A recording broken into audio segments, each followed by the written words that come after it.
موسیٰ علیہ السلام کی قوم نے پوچھا آپ کا رب سوتا ہے؟ بڑے پٹھے سیدھے سوال کر دے سن. ابھی فرعون کو ڈوبتے دیکھا سامنے، اور فرعون کے لشکر کو ڈوبتے دیکھا. ابھی ان کے پاؤں گیلے تھے، چند قدم چلے تو آگے ایک بستی میں ایک بت تھا جس کی بستی والے پوجا کر رہے تھے. تو کہنے کہ موسیٰ اجعل لنا الہا کما لہم آلہہ. قرآن کی آیت ہے موسیٰ ایک ایو جا خدا سانو بھی لے دے اسی میں متھا ٹیکیے. میں کہا فٹے منہ تہاڈا، وہ ہونے تو تسی ویکھیا کہ کیویں رب نے تہاڈی مدد کیتی ہے تو ہن پتھر دا بت منگدے پے ہو میرے کولوں. تو عجیب و غریب سوال کرتے تھے. تو کہنے لگے رب سوتا ہے؟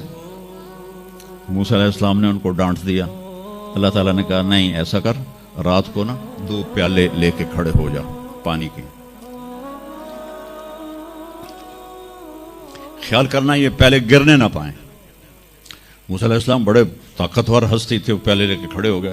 کھڑے کھڑے کھڑے کھڑے اونگ آنے لگی. ایک جھٹکا لگا سنبھال لیا، دوسرا لگا سنبھال لیا، تیسرا جھٹکا لگا تو پیالے گر گئے، ٹوٹ گئے، پانی بہہ گیا. کہ موسیٰ سمجھانے کے لیے تھا اگر تیرا رب بھی سو جائے تو یہ زمین آسمان کے پیالے ایسے ہی ٹوٹ کے بکھر جائیں گے. لا تأخذہ سنۃ ولا نوم، لا تأخذہ سنۃ ولا نوم. نہ وہ سوتا ہے، نہ وہ اونگتا ہے، نہ وہ کھاتا ہے، نہ وہ پیتا ہے، نہ وہ روتا ہے، نہ وہ حاجت مند ہے، نہ اس کی کوئی عمر گزرتی ہے. وہ ہر قسم کے رنگ و روپ سے پاک ہے، ہر قسم کے زمان و مکان سے پاک ہے، ہر قسم کی حاجات سے پاک ہے. سب کو دیتا ہے، لینے سے پاک ہے. سب کو کھلاتا ہے، کھانے سے پاک ہے. سب کو مارتا ہے، مرنے سے پاک ہے. سب کو سلاتا ہے، سونے سے پاک ہے. سب پر حاوی ہے، کوئی اس پر حاوی نہیں. سب کے اوپر چھایا ہوا ہے، کوئی اس پہ چھایا ہوا نہیں. یہ ہمارے اوپر ہمارے نبی کا احسان ہے کہ انہوں نے بتایا کہ اس کائنات کا بنانے والا ایک اللہ ہے، ایک صمد احد لم یلد ولم یولد ولم یکن له کفوا احد. الحمد للہ الذی بعث فی الامیین رسولا منہم یتلو علیہم آیاتہ ویزکیہم. عزیز طلبہ و طالبات،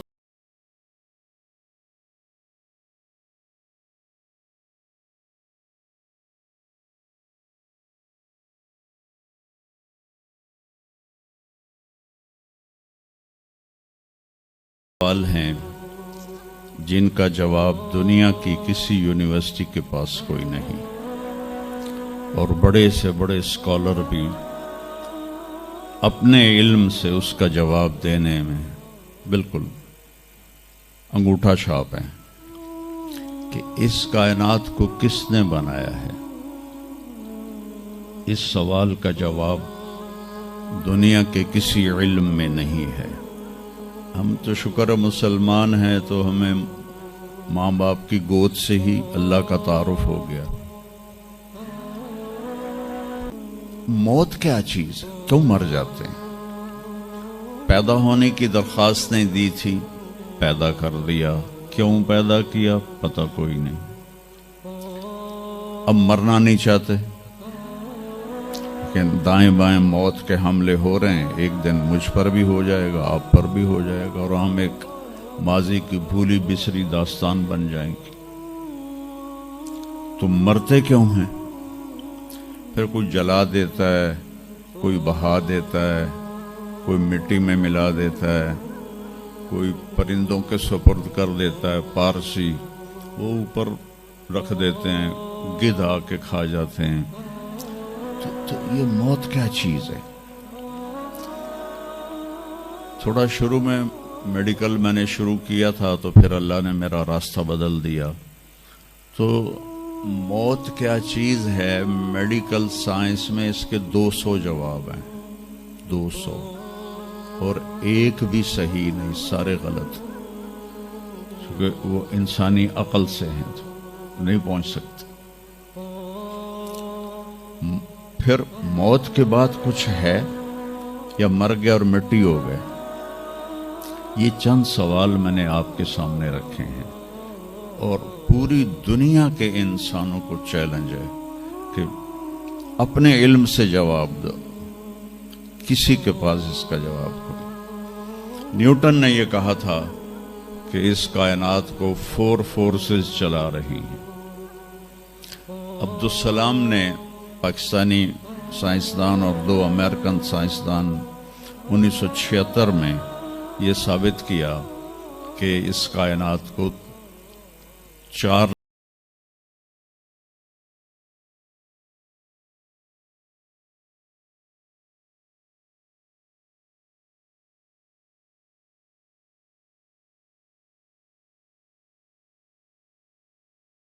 اللہ ہے۔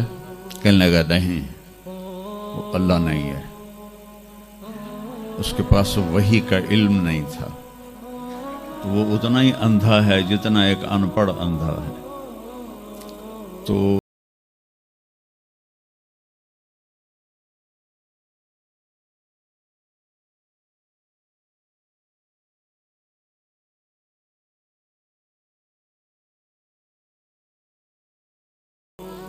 جواب ڈھونڈتے ڈھونڈتے عمر گزر جائے گی، آپ ڈھونڈ نہ پاؤ گے۔ اس لیے ایک بہت بڑا طبقہ ہے جو کہتا ہے اللہ ہے ہی کوئی نہیں، یہ سب کچھ آپ ہی بن گیا ہے، اپنے آپ ہی بن گیا۔ عبدالخالق صاحب نے تو کچھ بھی نہیں کیا، مستریوں نے بھی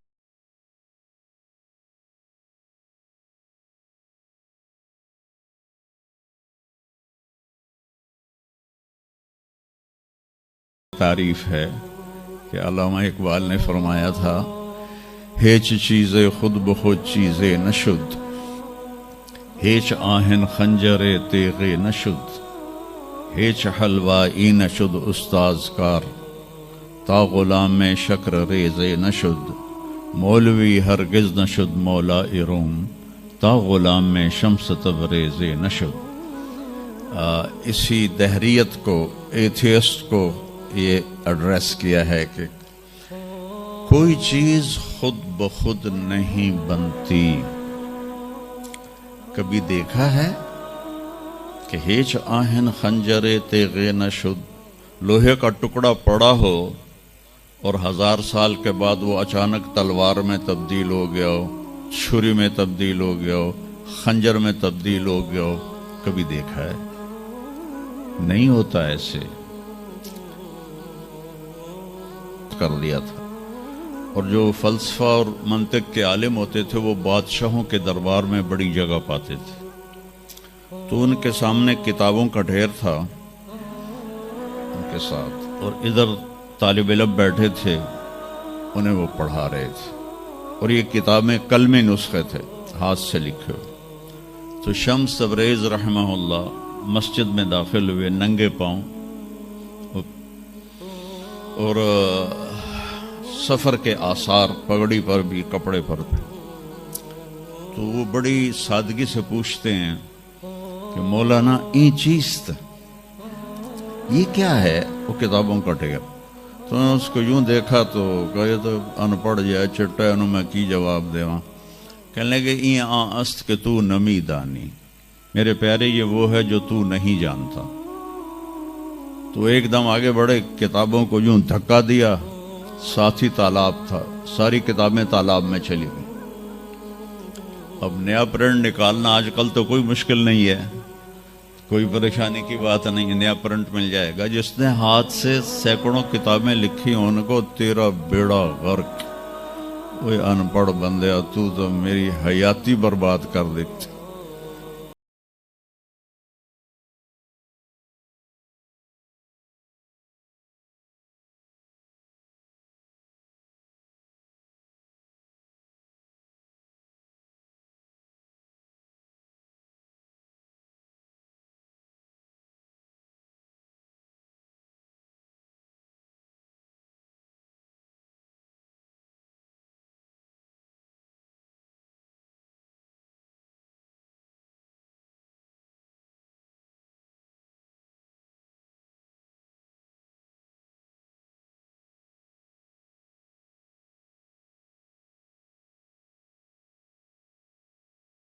کیسے نکلو گے؟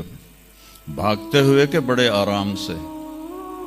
عبدالخالق صاحب دے تو ہی چڑھ کے جاؤ گے، ساڑی جان بچے تو ساری کائنات ٹکرا جاتی، لیکن یہ اتنی سمجھدار، اتنی اعلیٰ پڑھی لکھی کائنات ہے کہ نہ رفتار زیادہ ہوئی کہ پھیل کے فنا ہو جائے، نہ مقناطیس زیادہ ہوا کہ سکیڑ کے پھر زیرو کر دے. تو اس بیلنس کو خود بخود قائم ہو جانا، اس تو وڈا کملا کوئی نہیں، بے وقوف کوئی نہیں. جو کہتا سورج کا بھی ایک سسٹم بن گیا، چاند کا بھی بن گیا، گلیکسی کا بھی بن گیا، اور اپنا آپ چلے جا رہے ہیں، چلے جا رہے ہیں، چلے جا رہے ہیں. ایسے ہی رہیں گے، ہمیشہ رہیں گے. کچھ کہتے ہیں فنا ہو جائیں گے. یہاں انسان جاہل ہے. اس جہالت کو دور کرنا سب سے پہلا علم ہے. اگر مرتے ہوئے مجھے پتا چلا کہ یہاں تو معاملہ کچھ اور ہے، جو لوٹ آئیں تو کچھ کہنا نہیں، بس دیکھنا انہیں غور سے جنہیں راستوں میں خبر ہوئی کہ یہ راستہ کوئی اور تھا. چلتے چلتے پتا چلا کہ ہم تو کہاں پہنچ گئے. تو اس وقت تو پھر رب ارجعون کے نعرے قرآن کہہ رہا ہے. کہیں گے رب ارجعون، یا اللہ واپس کر دے، لعلی اعمل صالحا، میں بڑے اچھے کام کروں گا. اللہ نے کہا کلا، اب نہیں ہو سکتا ہے. تو نبی جو آتا ہے 1,24,000 نبی یہ علم لے کر آتے ہیں، اور وہ انسانوں کی اس جہالت کو دور کرتے ہیں.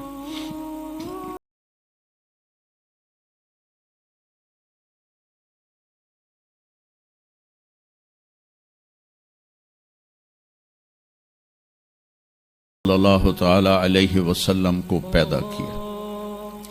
ان کی زندگی کو قیامت تک کے لیے نمونہ بنانا تھا. قیامت تک کے لیے وہ نبی بن کے آئے ہیں.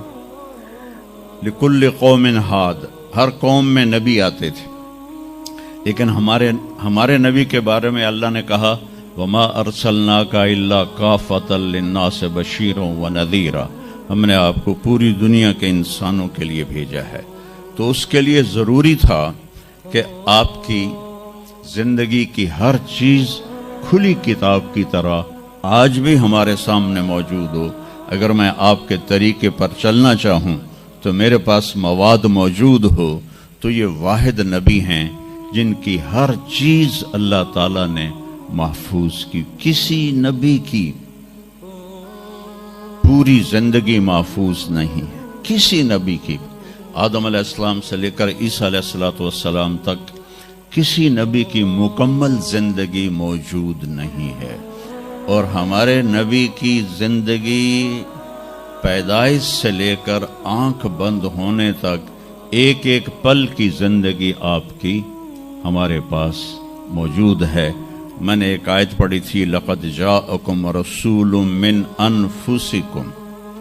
میں موریتانیہ گیا، وہاں پڑھتے ہیں لقد جاءکم رسول من انفسکم. موریتانیہ ویسے تو افریقہ میں ہے لیکن عرب ملک ہے، وہاں سارے یمنی عرب رہتے ہیں سارے. اور پورے موریتانیہ میں آپ حیران ہوں گے ایک بھی بے نمازی نہیں.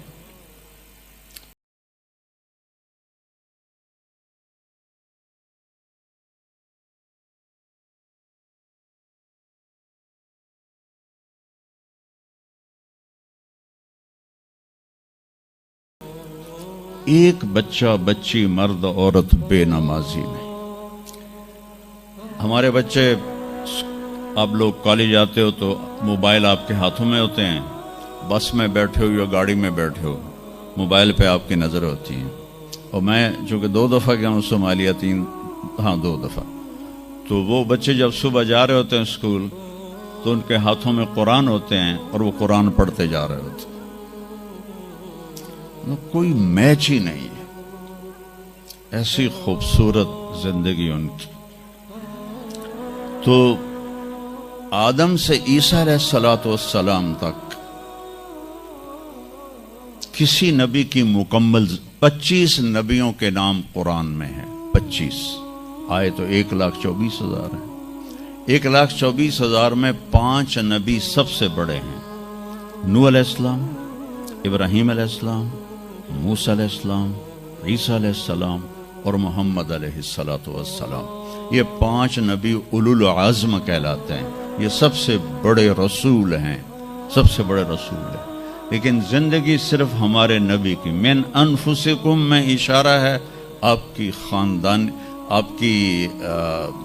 خاندانی وجاہت کی طرف، کہ آپ بنو ہاشم سے ہیں جو سب سے عالی خاندان ہے، اور آپ کا نسب آدم علیہ السلام تک محفوظ ہے، بے داغ نسب ہے. آپ نے فرمایا میں اپنے باپ اور کام وہ دھیلے کا نہیں کرتے.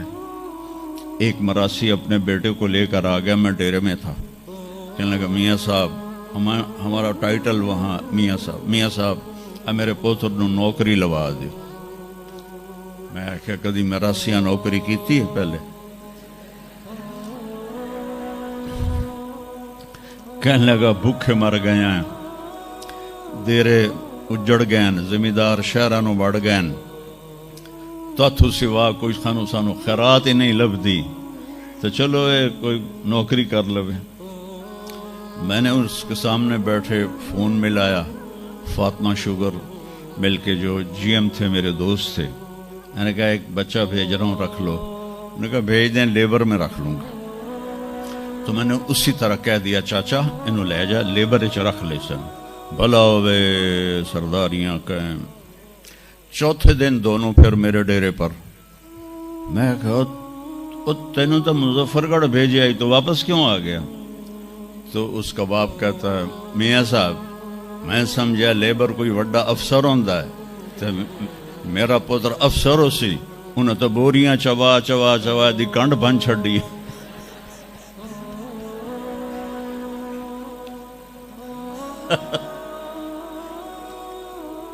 میں نے کہا میں تو پہلے آکھی آئی، مراسی جڑے ہوندے نا صرف گلاں دی روٹی کھاندے. تو وہ یہ ثقافت میں نے دیکھی ہوئی ہے، اور آج بھی اس کو میں بھگت رہا ہوں، پال رہا ہوں. باقی سب زمینداروں نے ہاتھ کھڑے کر دیں، لیکن میں نے اس کو زندہ رکھا ہوا ہے. من انفسکم لقد جاءکم رسول من انفسکم. یہ واقعہ ہے صبح 10-11 بجے کا، تو آف سیزن تھا، اتنا رش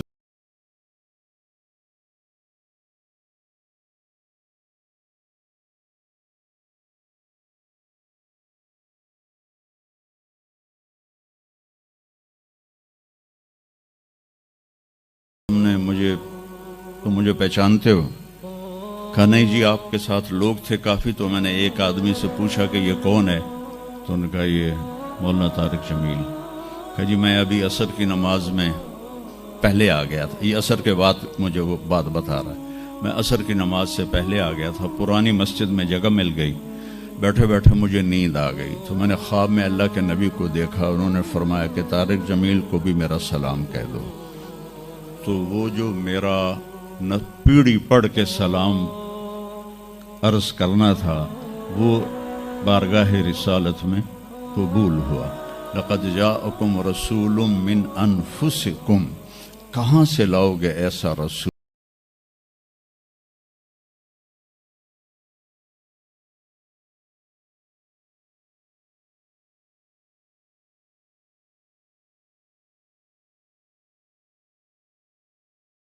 بدو عورت تھی. جب آپ تشریف لے گئے نا ہجرت کر کے مدینہ، تو رابغ ایک جگہ آتی ہے، وہاں بھوک لگی، پیاس بھی. تو ایک خیمہ دیکھا، وہاں پہنچے تو ایک بڑھیا